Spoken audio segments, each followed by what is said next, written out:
Hello, everyone. Thank you for being here today. I appreciate your presence, your innovation, and your want to learn something new. Today, we'll be talking about blind and low vision communities and how we can sort of interact with them and make sure that they're getting the best resources that they can have. So I always start my presentations with this. I always talk about who I am.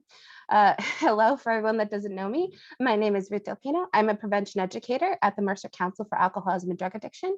I'm the Mercer County Grant Coordinator. I have a Bachelor of Arts in Global Studies, Political Science, and American Studies. I'm certified in teaching English as a foreign language, life skills training, and leadership. So if we're understanding where I'm coming from, this is sort of my background. I always also start my presentations with this. Why this presentation? Number one, this is not to scare you. This is to inform you. This is not a parenting class. You are the best parent for your child. You know, you've known them the best, probably longer than they've known themselves. But I do want to sort of just talk about that for a second, that this is not just a parenting course. This is a webinar for anyone that works with youth or anyone that wants to learn something new about a community they may not know much about. So also understand that my perspective is shaped by my approach and my learning experiences. So that means that any sort of thing that I know, that I learn in webinars, prevention resources, prevention education resources that I come across, I take those notes, I put all of that research in, I absorb all of that, and then I spit it out onto these presentations. Also understand that this is evidence-informed and some evidence-based. And evidence-informed meaning the research that I do, all the things that I look at and put together. Those are the things that I put together on this presentation, and understand that it is also some evidence-based, meaning all of the programs that we have at the council, at the Mercer Council, could be Too Good for Drugs, Life Skills, Footprints, Parents Who Host, all those organizations and all of those programs give me a basis for evidence that I can use in my presentations so that it can really be a well-rounded out presentation that you can do your own research on. Also know that the resources for this presentation will be listed below if you're watching this on the YouTube channel, and then you can take those resources and look through them with me as we go through this presentation. So hopefully that will be very helpful and we can move forward with the presentation. So I sort of want to talk about this for a second. So before we even start on anything else, we're going to be talking about the definitions for a lot of what people don't really know how to talk about this community because they don't want to be offensive. They don't want to say things the wrong way. And that's a very intentional, important part of working with any community. But also understand that there are quite a few different definitions that we're looking at here. In the US, there are 4 terms to describe different levels of visual impairment and blindness. And that is partially sighted, low vision, legally blind, and totally blind. Now, I don't have them in the exact list up on the screen, but as we're sort of talking about this is what we're going to be referring to. So as we can imagine, there are quite a few different ways that we can look at blindness and low vision populations, but understand that low vision, essentially, we're going to look at these definitions on this particular site here that I will click on once I'm done with this last part. But understand that when we're talking about this, there are quite a few different connotations to what this sort of looks like, right? So when we're looking at someone who is totally blind, legally blind, has low vision, all of those sorts of things, when we sort of talk about that, we also hear the word disabled attached to a lot of these communities. And depending on the person, it could be something that they use as an empowering statement. It could also be something that they don't necessarily prefer to be called. So there are quite a few different ways that people in this community decide to interact with that word and that connotation in particular. But as I had alluded to before in my last presentation with the hard of hearing community and the deaf community, when we were looking at these sorts of labels and these definitions, when someone uses the word disabled, some people say it is a good thing to use because it is the jargon that a lot of organizations, and it basically fits into the legalese of any organization, meaning that if they qualify for a certain program, if they need certain assistance, then that is the definition and that is the label that people use to get what they need. So it can be something that people really really embrace, they feel empowered by, and there are other people that sort of stray away from that. Instead of saying disabled, a lot of people say differently abled, diversely abled. There are many different definitions, and I think it's up to the person to decide what that looks like for them. So that's how we're discussing person first and adjective first language. Now, while we're looking through the different definitions here, this organization and this site is a great resource because you can really look at any of the definitions that are associated with disability or different abilities and understand how to say them, what to do, and how to interact with those labels. So when you are referring to people who are blind, it's better not to say the blind or the visually impaired. It's better to say a person who is blind or a person with visual impairment or low vision. That can be something that's a little easier for people to understand. Also know that handicapped is not necessarily a great word to use either. And all of the words that we use here, the ones that we are sort of looking at that are sort of in our everyday jargon, especially in the United States, there are many different ways that we can look at it. So this is a great resource for anyone that's sort of just looking really quickly on how to interact with this community. I highly suggest this resource. So I would go ahead and look at that later if I were you. Also understanding that there are quite a few different things here. When people say impairment, especially, so you'll hear some people say visual impairment, which means there's a functional damage. A disability is the restriction of normal activities, and a handicap is the resulting social disadvantage. So understanding the difference between all of them will also help you interact with this community as well.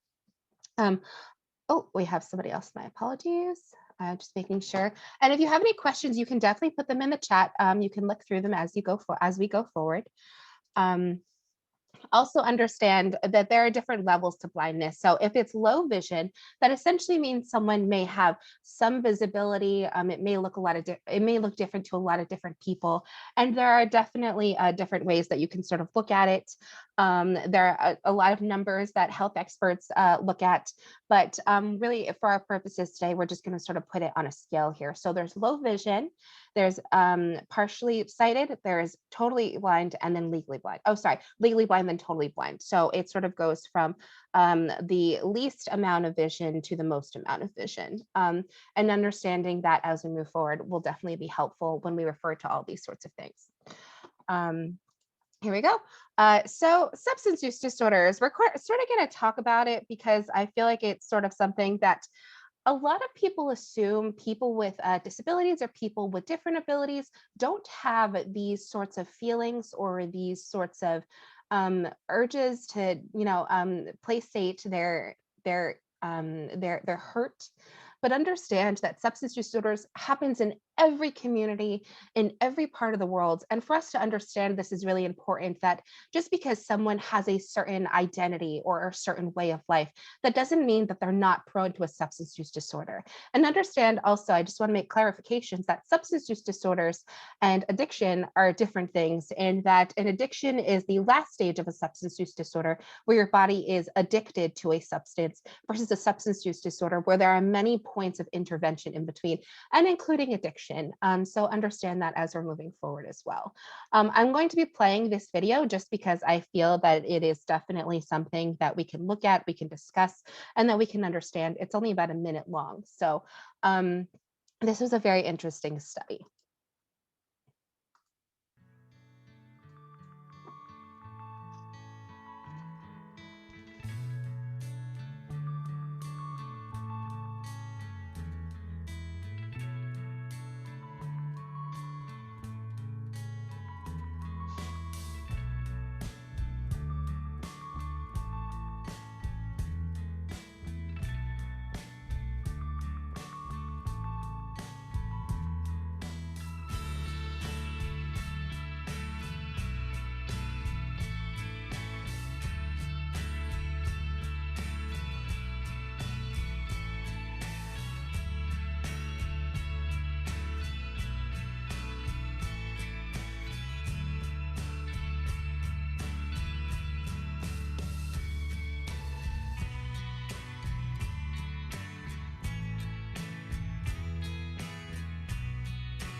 Why is that video there?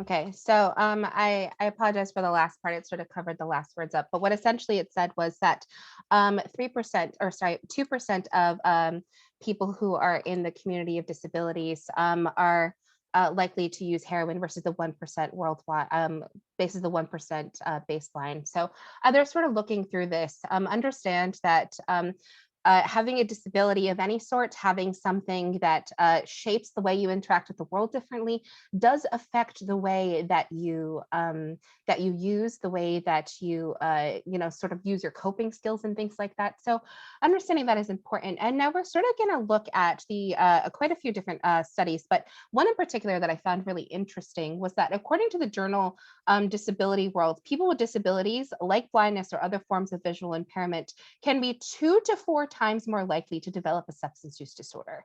Now, there are a lot of different reasons why people may have a substance use disorder. We're going to get into that later. But essentially, when we're really talking about low vision and blind communities, we are talking about why something like this would happen in the first place. There may be people that have been born sight-seeing and lose their vision through time, and that can be a difficult process to go through, especially if you're losing any sort of sight, and understanding that that sight is changing the way you interact with the world.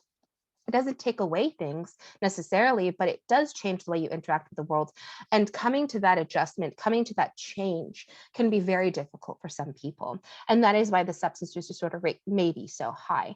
I'm also understanding that people with visual impairments may have a more difficult finding and receiving treatment for their substance use disorder. So that may mean, and I did talk about this in the Asian American Pacific Islander presentation, which I will link in the description below if you're watching this on YouTube, is saying that people, especially in communities, whether it's forced upon them, whether it's not, is that especially when you have lower usage communities or usage communities that you wouldn't necessarily think have substance use disorders, they tend to have more significant rates of substance use disorder on the higher end, more towards addiction, because it is harder for them to find help, or there is a stigma behind it when they are trying to find help. So especially when it comes to people who are in this community, the low vision and blind communities, because it can be difficult for them to find the resources and for them to come to terms with the fact that they may have a substance use disorder in the first place.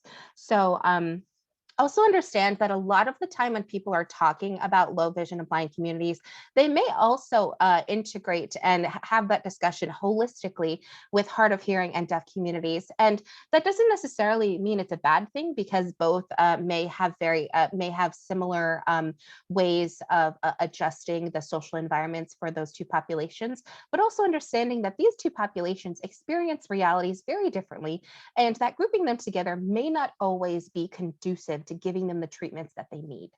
And that is something to definitely keep in mind. Also, this is a great study. I have one here that for the Disabled World Journal. Oh, we have another person.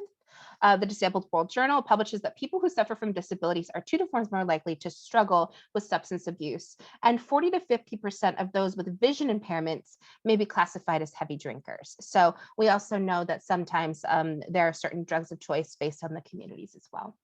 And people may lose their vision for a lot of different reasons, and for us to understand that too.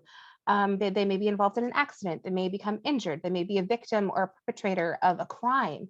There are many different ways that people lose their senses, and to understand why that happened and what that community is going through is a very important part of that as well. Now, when we are talking about the study that revealed college students with disabilities, I just want to say that this study in particular was done with 6,000, I'm going to throw some numbers at you, 6,189 college or university students in the 2017 National Survey on Drug Use and Health. 15% of whom had a disability that affected their hearing, seeing, mobility, or mental and emotional functioning. Now, the illicit drugs were definitely a range of things, including alcohol, marijuana, heroin, cocaine, methamphetamine, prescription drugs, and found that a person with a disability had nearly twice the odds of their peers misusing prescription medication. and may have a longer dependence on prescription medication or any illicit drug. In the sample, 40% of students with any disability reported having used illicit drugs versus 30% of their non-disabled peers, and close to 3% of people with disability having reported using heroin versus 1% of their peers. I may have said 2 before, my apologies. But yes, so that is something to keep in mind as we move forward. All right, we are moving on. So we're going to be talking some statistics just because we're sort of looking at the substance use disorder part as well. But these statistics are really important for us to know so that we can know what the disparity is to serve that community. This is a great study that investigates alcohol abuse among people who are blind or who identify as low vision or blind. And it can be something that is a great read through. There's a lot of statistics in there. I don't necessarily want to go through too much of that, but understand that that is there. It is a great resource to go through, and that is something that people can use. This is a great resource as well. This is the AmericanAddictionCenters.org, and it has a bunch of numbers that you can call, and understanding that they have numbers and rehab places for substance use disorders and people who are seeking help while they are also experiencing deafness or blindness. So understand also that it may be difficult for a person who has an ability that they cannot see the same way we can, that it may be hard for them to find a place for treatment in the first place because of the way that they have to interact with their world and the way that they may have to be dependent on other people to search through things for them. We will be talking about some programs that people who experience blindness can have and can use to definitely amplify their life. But understand also that some people do not have access to that, and that is something that is a barrier to finding treatment. This is a great resource, is sunshinebehavioralhealth.com. It's a treatment rehab for the blind specifically. And they say for the blind, but I would say people who experience blindness. So I think that it is really great for us to know. There are quite a few different studies when we're sort of talking about this as well, to understand that people who are blind, most of them have not been born blind, and that we are sort of looking through this with that in mind as well. Those with blindness, either due to accident or illness, need more ramps or signs in Braille and accessibility to buildings and other places, but also know that only 5% of people living with blindness can read Braille in the first place. So that is something to keep in mind as well when we're talking about accessibility. And also know that nearly 1/6 of Americans has a disability of some sort. So when we're talking about making things accessible, when we're talking about fighting something that can be ableist, we are not saying this for a very small population that needs to be accommodated. We're talking about a larger group of people that have varying degrees of experiences with reality that we may not know. So that is a good percentage for us to realize that these resources and accommodating those people who are experiencing things is definitely a process and should always be something of consideration.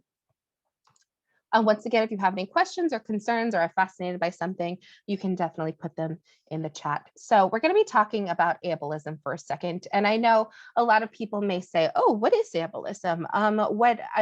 We may know what ableism is, but there are certain things that we may not know about ableism. And we are going to be talking about some of that today.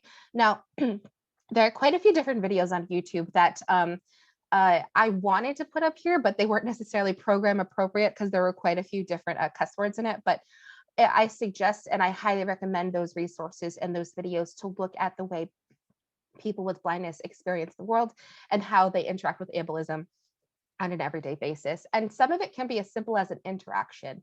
And ableism sort of is with the assumption that someone who is able-bodied, someone who has all of their senses, is somehow superior to someone who may not have all of their senses. And that doesn't necessarily mean that ableism is violent. It is hard, it is intentional. But when it is experienced by the person who may have a disability or a person who may have a different reality than us, then it does feel violent. It does feel like something that is really hurting them. And that is something to be acknowledged. Now, this is a great resource. It's called myblurredworld.com. And there are quite a few different ways that this person in particular particular talks about their experiences. This person identifies as partially blind, and when they sort of look at this, they say, let's sort of let's sort of talk about it. So there are great things that we're going to sort of look at here. So they say, you don't look blind, and then they sort of look at the reactions that they would have to that. It's such a shame. Are you blind or something? You're pretty considering. Guess who? Bless you, it must be so hard. Why don't you make eye contact? What is that white stick? How many fingers am I holding up? Those sorts of things. So understanding also when a person has made it a point to accommodate as much as their experience as possible to seem as normal or to seem as able-bodied as possible, sometimes that can be a deficit to their reality and their experiences with others, because people assume that, one, they may not be blind, or two, they may be lying, or they aren't as blind as people say they are. And that's not necessarily a fair assessment for people to have. Also understand, when we're talking about ableism, we're talking about a system that exists within the environment that people are a part of. So when you're talking about an ism applies a system of things that happen. So with that system, it implies that even if there were no people who were ableist in the system is already written in a way where people have to interact with it, and it still is ableist. It still is an ism. It still has its disparities in resources, its disparities in treatment. So those are the sorts of things that we can look at here. Also understanding that employment is a big part of that. Employment can be a huge part of an ableist system. And I have a study here that says approximately 44% of the United States population with a visual impairment is employed, while 10% of people with a visual impairment who are in the labor force are unemployed. The remaining 50.9% of the United States population with visual impairments is not in the labor force, meaning almost 51% of the people who identify as blind, who have low vision, who are partially blind, legally blind, totally blind, those people, 51% of them almost, are not in the labor force. And some of them are young, some of them are, employable age, but understanding that once people come to an age where they can be employed, then there are different systems that people have to interact with. Is the implication that they are not good enough for a job because they can't see? There are a lot of different implications for that. And for us to understand where that's coming from is a really important part of finding the disparities and providing those resources. Also, understanding the cost of healthcare is really important too.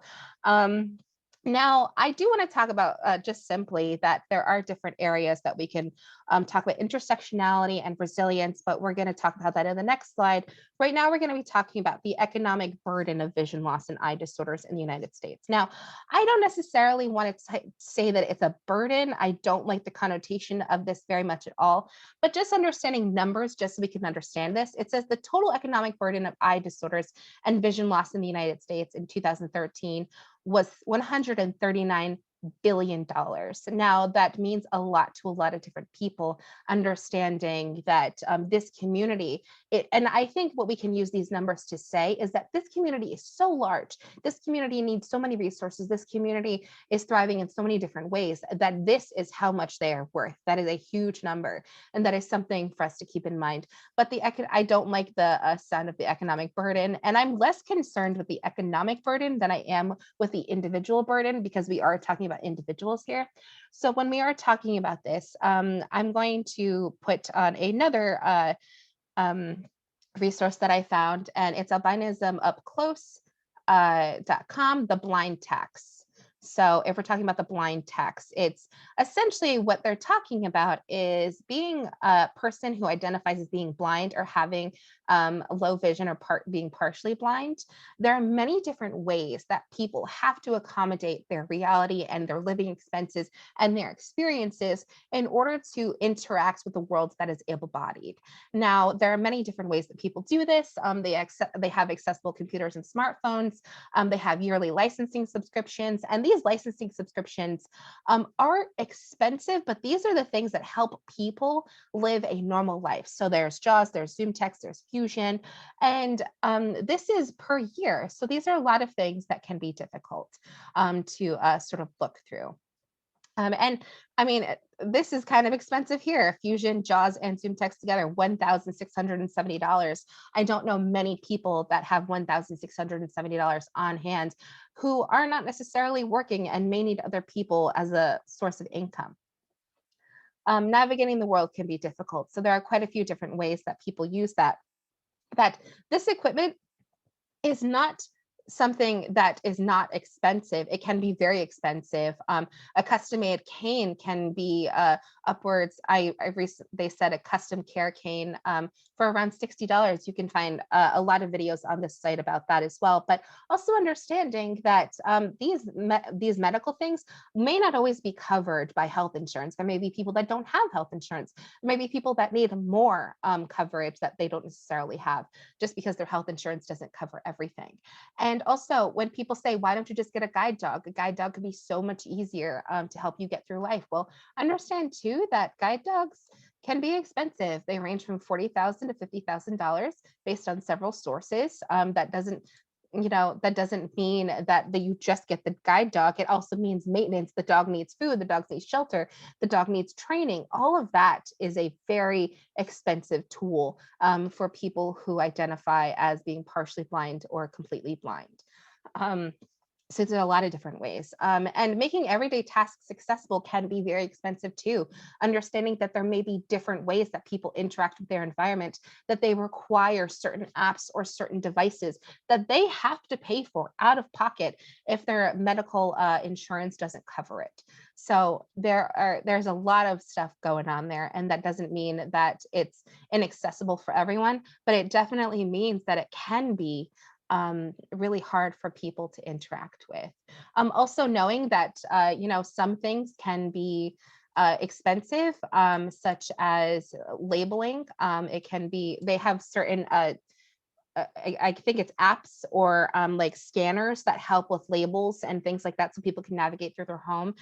Some of them can cost $30, some cost over $800. So it really does depend on what people need and what their needs are. But also understanding that having a disability, having something that helps you navigate your reality differently does cost money.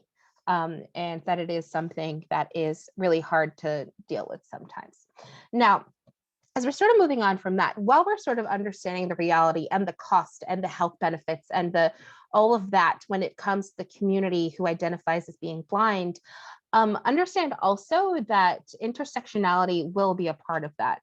And when we're sort of talking about intersectionality, we as people who provide resources need to look at how resilience and intersectionality work together. And when we are talking about intersectionality, we'll be talking about that on the next slide. But understand that it needs to be applied to health systems to understand and respond to health inequalities and health inequities. And that doesn't necessarily just mean about race, gender, sexual orientation, gender preference. Those are all sorts of things, right? But understanding also that disability and ability is included in that process and should be included in that process because there are many layers to a person's reality, right?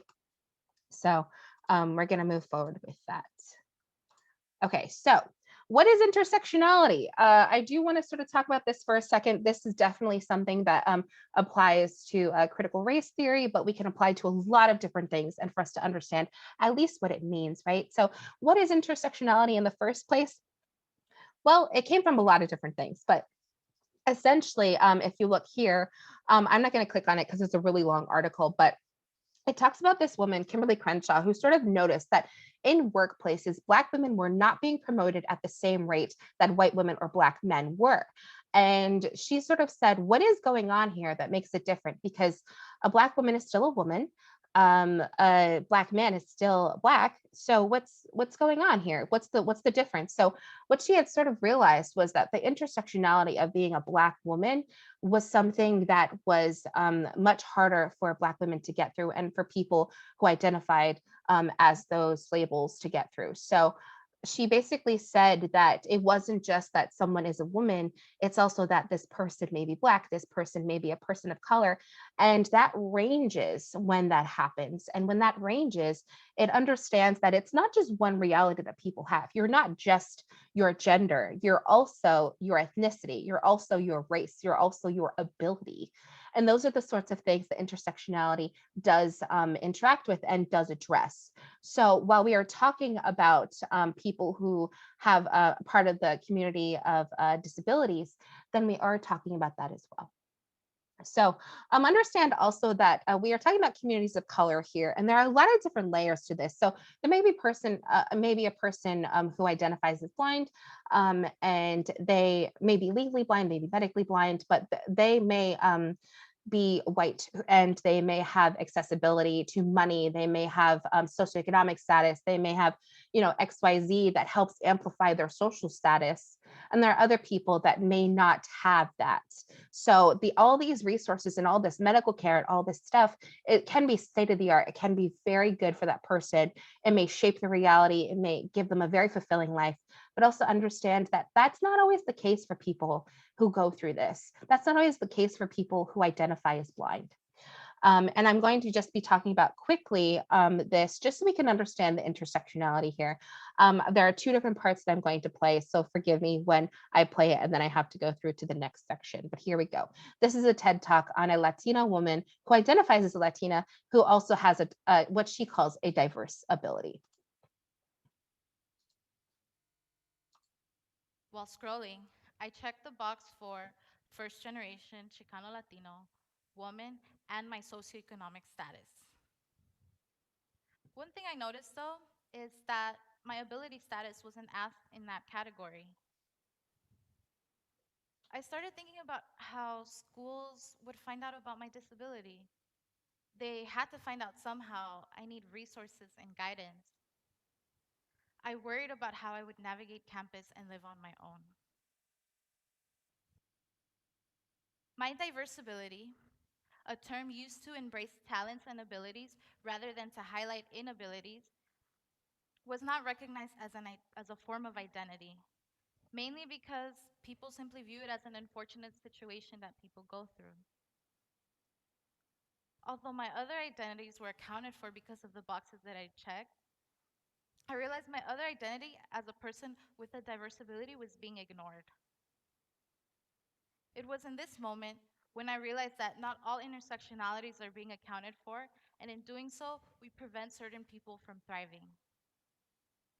To me, intersectionality boils down to acknowledging all of the identities that make up a person together rather than independently. Because of my identity as a diversible person was not being accounted for, I had a lot of worries of what my life was going to look like for the next 4 years. Now, I'm not ignoring my other identities. I do identify as a first generation, low income Latina woman with a diverse ability. Today, though, I'd like to share with you my journey at UCI through my diverse ability and how much it has taught me about the importance of acknowledging intersectionalities. My first year was a roller coaster of emotions. I feared not having what it takes to graduate from UCI because of my background as a low income Latina, but nevertheless, I tried to make the best of it. I was also excited about starting my life. This excitement quickly turned into fear when I realized that I was having a hard time navigating through campus. Okay, so we're going to go to the next section here.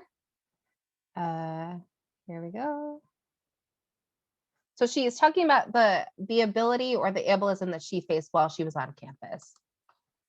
People joke around and ask me for a ride on my scooter while commuting home, and it's remarks like these that affected my whole week.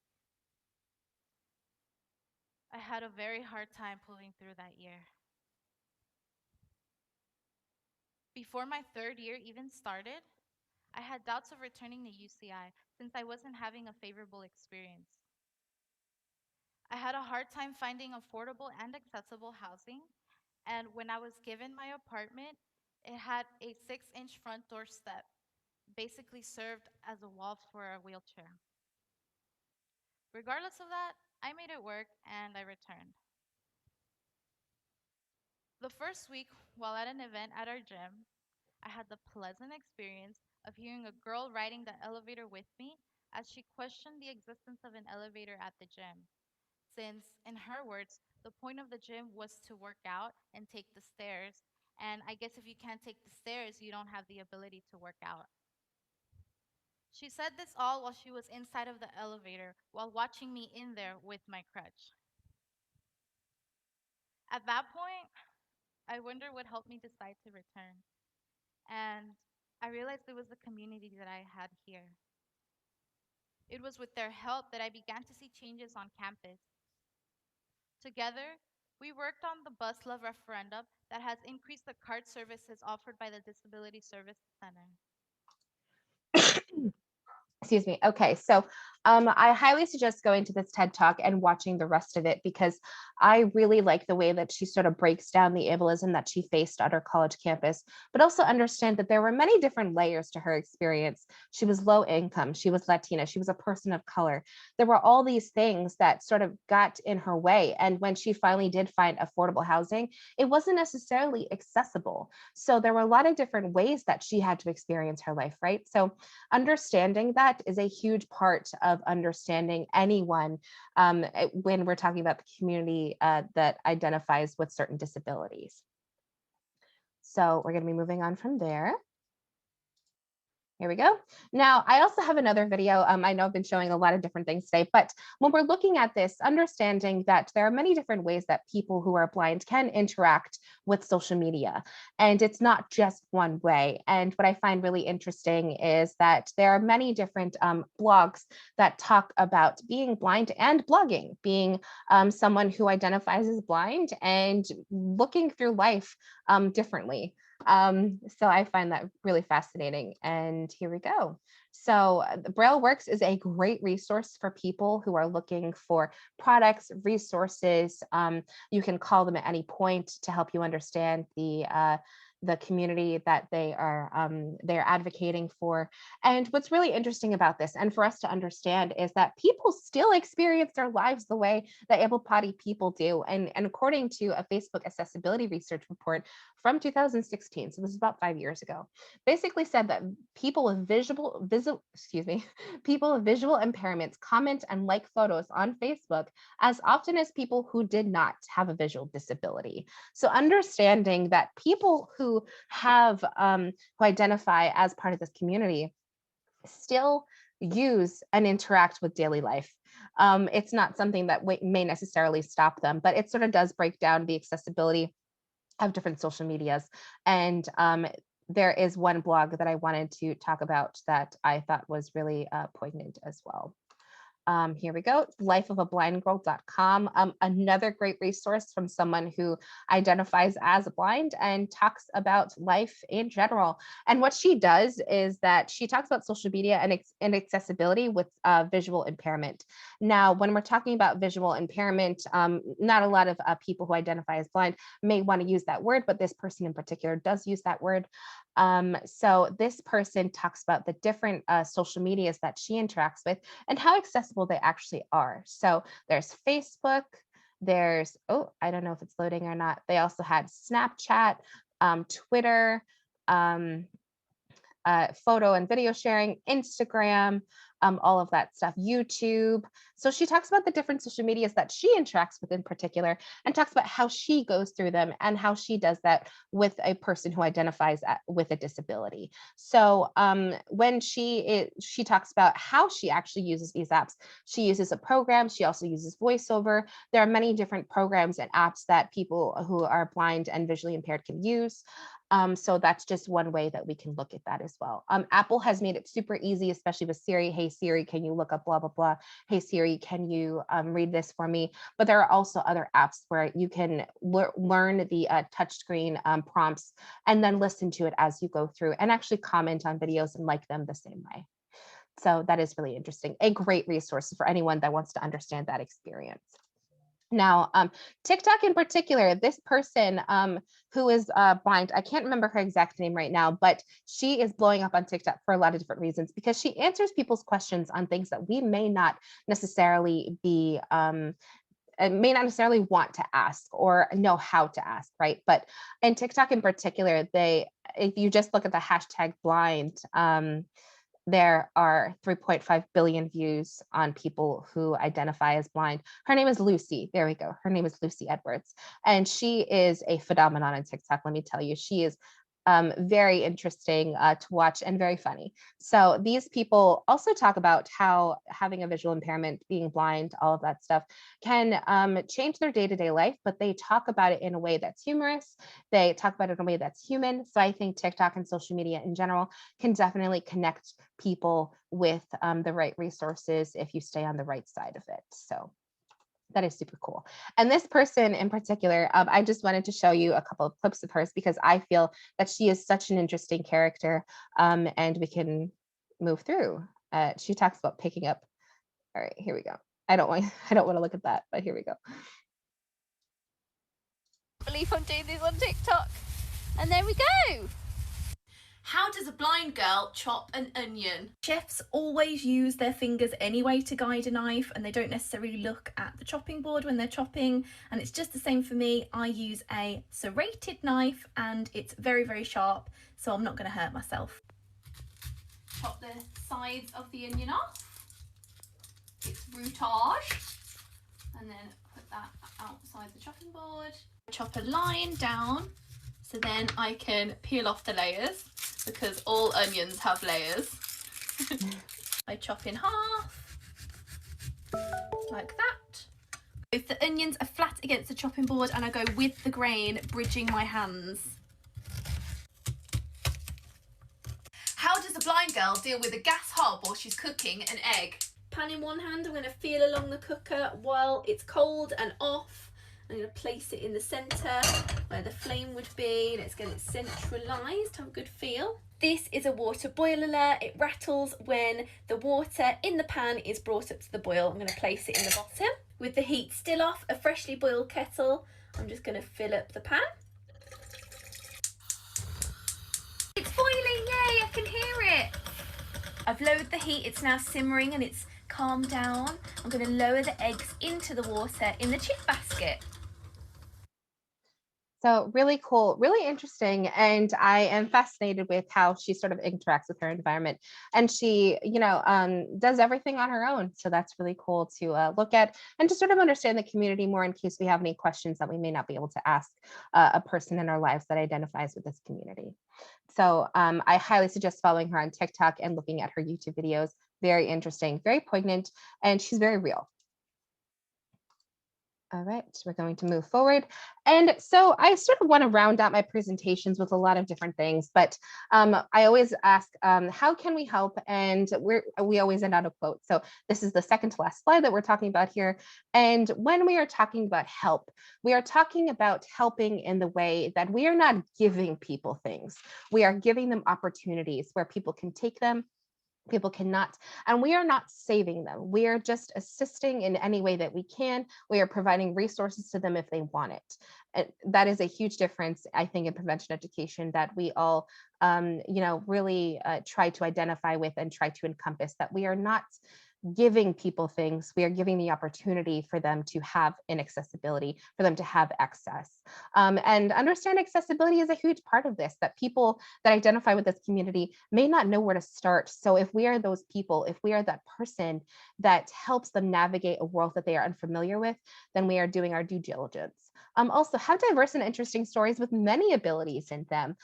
Make sure that even if we are educators in a classroom, if we are educators in an informal sense, if we are just people that a lot of people listen to, if we're the light of the room when we enter it, use that spotlight for a good purpose. Use that attention, use that audience, that captive audience to amplify voices that may not necessarily be amplified and give them the floor. Monitor changes in behavior if we do have people around us that identify in this community. Be open to listen to anything that this person may have to say. Be open to learning something new. Maybe you may need to learn some Braille. Maybe you need to watch some TikTok videos to understand how the people who identify as blind interact with their environment. Know that these are things that are easily accessible for us to learn. And if they're there, there's no excuse not to learn them. Also, be intentional with words and actions. Know that what you say, what you do is absorbed by so many, especially youth that are interacting with their environment. So if we are intentional with our words, if we are intentional with our actions, then more people can approach us for the things that are hurting them, and we can give them the resources that they need. Also, I think this is a great thing. It is a wonderful resource. It is literally just teachingvisuallyimpaired.com. And it talks about nonfiction books with people who are blind or identify as a person with blindness. So there is a great list of books with people who are strong characters, who are interesting, who are diverse, that identify as blind. So these are all stories and books that we can integrate into our classroom. And also know that this is a website, so it doesn't necessarily just talk about books you can use. It talks about different presentations. It talks about different lesson plans that you can have to teach about the community of blindness and visually impaired people if they identify as such. So that is the last for that. And I always end my presentations on quotes, just because that we need to understand that there are points that we can make, there are points that we can say, but some people just say it better. And there are two quotes that I have here, and one is, ableism is connected to all our struggles because it undergirds notions of whose bodies are considered valuable, desirable, and disposable.